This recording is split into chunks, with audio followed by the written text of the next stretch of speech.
So, a very warm welcome to Atria and at the Interspecies Conclave. We are thrilled to have you here.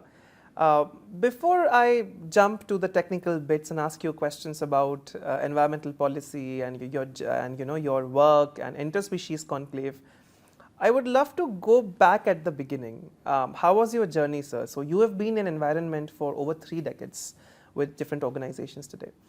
Uh, would love to know from you, was it something you started with, or you eventually became passionate about? So I have been politically active from my student days, I must say even from my high school days, because we are all children of the post-emergency period. And my dad was an intelligence officer, so I have seen the worst excesses of the emergency period, because I frequently had to run messages for my father to the police stations and between home and police stations. So I have seen what it means to not have democracy as a kid. And post-democracy, I have seen the carnage that India went through post Indira Gandhi's death and even the Operation Blue Star. So I realized that anything that is a future cannot be secure unless you have a political system which is stable, progressive, inclusive, and welcoming. So I think that's one of the most futuristic values anyone can have. So on that basis, I have worked across multiple sectors. I've worked with different types of human rights, child rights for several years, and after that I've been trained in environmental science, and using that training worked with communities from the west coast all the way to the northeast of India, including Manipur, Loktak and so on. And Environment Support Group started in '96 in response to that need, that people were saying, look, we don't know how to deal with this complexity. They're throwing all sorts of things at us and we are not able to grapple with it. And we have our own way of living and we understand the future in our way. And their future and our futures are colliding. So can you help us? So we were not interested in helping, we were interested in working along because nobody has answers to that. So over a period of time, we have helped stop 3 coal-fired thermal power plants in Karnataka, all big ones, which were promoted and proposed in the most ecologically sensitive areas. We have stopped 2 dams, which would have destroyed 2 rivers. We have helped stop multiple infrastructure projects, which would have been disastrous for various regions. So when I say stop, the reason why you need to put a stop on the wrong direction of development is because it can take you down a pathway that you can't return. Sure, yeah. So we play the rain check more than a rain check. But another side of our work is we have helped protect 45,000 lakes in Karnataka. It started by trying to protect a few lakes in Bangalore and then eventually ended up fighting a case for 15 years. I'm still fighting. On Tuesday I'll be arguing again. So the point is that we also tried to look at taking experiences from the ground and restructuring it to policy frameworks and legislative action. So the law that protects lakes came as an outcome of our efforts. Wow. Similarly, the law that is now governing waste management across the country came as a result of our efforts, including through the High Court of Karnataka. We are now pushing against the dilution of environmental standards, which is happening under the current administration. Working with communities across the country through the Coalition for Environmental Justice in India. So ESG is really I must say, a small space. We don't have too much money and therefore we don't have too many people working, but we use as much as possible the commitment that the small team brings to ask deep questions and inspire positive action. Sir, so we were just talking about environmental policy and you have of course had a huge work experience here in the country.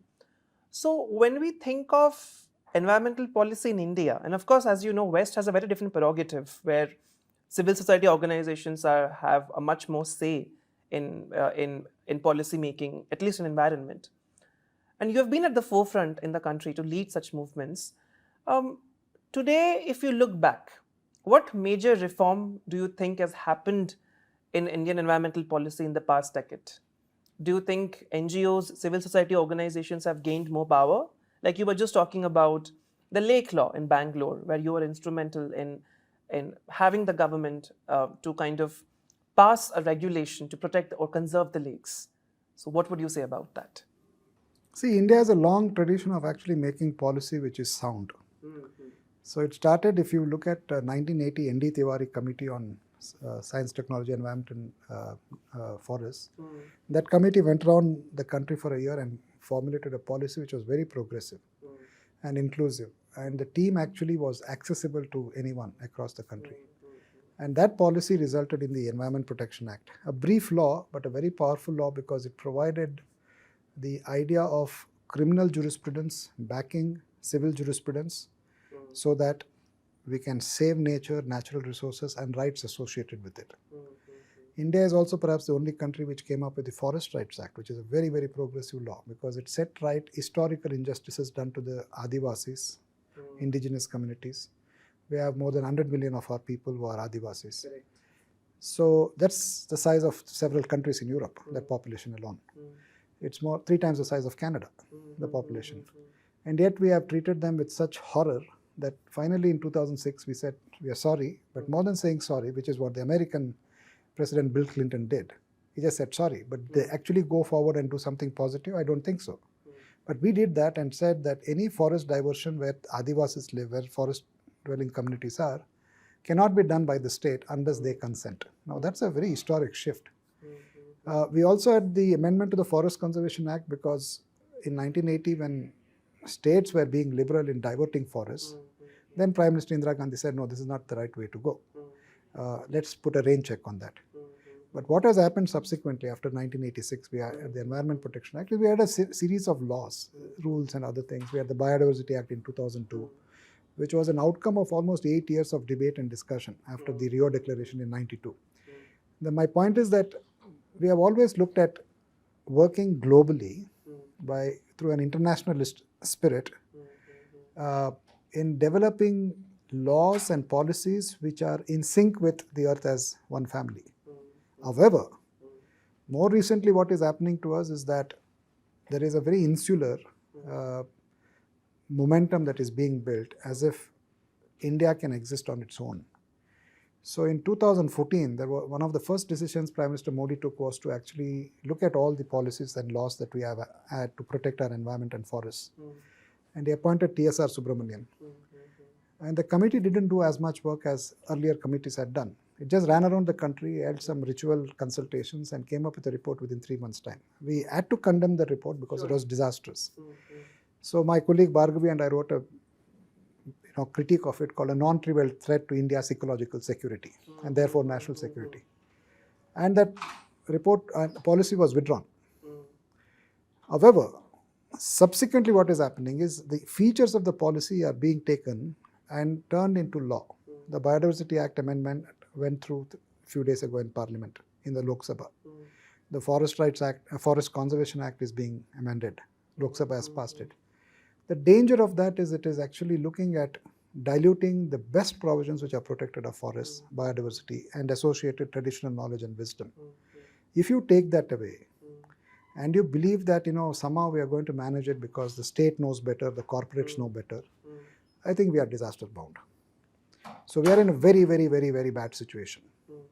And therefore I think we must be alert to the fact that this is a moment in India's history that in the post-colonial phase, we are at a time where we must hold our government back because our government has turned on the forests, our government has turned on biodiversity, our government has turned on the rights of Adivasis, our government has turned on the rights of local communities who know what traditional knowledge, wisdom it is, how to hold them sacred and so on.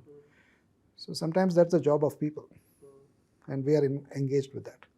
So, and this is also happening because the West is pushing us to think about our sacred connect with nature in ways that are not necessarily sacred. Which makes no sense sometimes. But then, you see, that's the problem of, sacred doesn't mean religious, right? Sacred is something that is beyond the realm of human imagination. Sure. So we just spoke about tribal communities and tribal rights. One question that I always wonder is, so interspecies movement, as we say, it's not something which is necessarily an Indian prerogative. It's brought by the West, and we have tribal communities in India. Thousands and thousands and thousands of them, which have lived with the nature in perfect harmony for a very, very, very long time. Now, when we look into this movement overall, do you think it will benefit those tribal communities?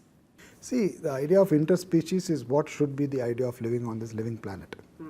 Like, Carl Sagan said it in his Cosmos series, that when he looked at the image of Uranus, Voyager, crossing Uranus and taking one final shot at the solar system and finding this pale blue dot. And she said, in this massive expanse of darkness is this pale blue dot on which everything that has happened on this between human species is recorded, and all our enemies, friends, those who love, those who hate, everybody is here. And yet we don't realize it, right? So we are so insignificant in the sense of a living planet in this massive expanding universe. And I think that consciousness has to be all the time in our minds. Because when you think of us as humans, to think of us as independent is the problem. So therefore, to be interdependent is the essential idea of living on this living planet. But that's not how we live. We live as if we are divorced from nature. We are extractive in our engagement with nature. We are not looking at nature as sacred. So the idea of interspecies is the idea of how Adivasis, for instance, have lived for hundreds of thousands of years. One aspect of history which is never taught to us is that the Harappans, for instance, lived for almost 2000 years. They never went to war. They built hundreds of city towns. But for almost 1,000 years, they have excavated many of their ruins and they find no weapon of war. There are all sorts of other tools that they built, but there's no weapon of war, right? Whereas if you came back 1,000 years later and looked at our time on this planet, all you find is weapons of war. Okay, so what it means is that as a society, as an economy, as a nation state, the concept of a nation state is driven by this military industrial and also now nuclear complex. The fact that Ukraine and Russia can go to war with each other and a nuclear war is very, very, very frighteningly imminent. So the real problem is that we are not even realizing that as a human species, we are actually an interspecies. So in that sense, having dialogues about interspecies is clearly, the time was long ago. At least now we have started thinking about it. The question is, how do we actually negotiate our existence without exercising an anthropocentric right, which is not only illegal, it is also unethical for all other species. So that's the challenge of the future. Thank you, sir. That response was excellent. Sir, now for today's conference, what are you thinking of in this conference, and what do you think as takeaways? What are your learning points for this conference? Expectations, most importantly. What are you looking forward to in this conference? I would love to know. See, Jonathan's idea of interspecies, creating a kind of a financial negotiation around interspecies is an idea which is something that we all need to contend with. Because the reason we need to contend with is that we did not contend with artificial intelligence when it was evolving 10, 15 years ago or even 20 years ago. And now suddenly it's become everywhere. And now we are finding that AI can reshape our world without we having control over it. So from a science and technology studies perspective, it's bizarre, it's dystopic, it's frightening that we have a sentient machine which is perhaps likely to direct us in a way that we don't have control. And that is one of the serious problems that all the heads of biggest corporates which are involved in AI have put out to President Biden recently. So we live in such a world where technology can overtake or take over human systems of control, right? That by itself is a dystopic problem. But when you look at the fact that this conclave is dealing with how do we use that technology for a positive turnaround and perhaps develop a progressive, positive model. Now that's on the hopeful side. But while it is on the hopeful side, the deeper question is, does it fulfill the basic nuts and bolts of the public trust doctrine, which is, I think, fundamental to what we do in the future. And it has always been fundamental to what we have done in the past. Because without being conscious about the elements of public trust doctrine, making sure nature, people are associated with nature, and the fact that there are certain things you can do with certain things and not other things, right, is almost like the law of nature. If you go against the law of nature, it's not going to forgive you. So we are at that moment, and I think in that sense I'm hoping to take as much as possible ideas which are coming out of this conclave and perhaps also contribute intelligently to that. Thank you for your response, sir. So my last question to you would be, so at Atria University, we specialize in interdisciplinary STEM education. So we teach our students to not look at one problem with one lens, especially in today when there is so much, when every problem solving requires collaboration. So teamwork, collaboration, and interdisciplinarity lies at the heart of our curriculum. So, sir, today when we look into a movement like this, an interspecies movement or any other movement to a social reform, do you think universities like Atria play a key role with their modern curriculum vis-a-vis conventional universities? See, you use the word interdisciplinarity. If you have made this foundational to the way in which your learning community interacts, I think that's half the problem solved.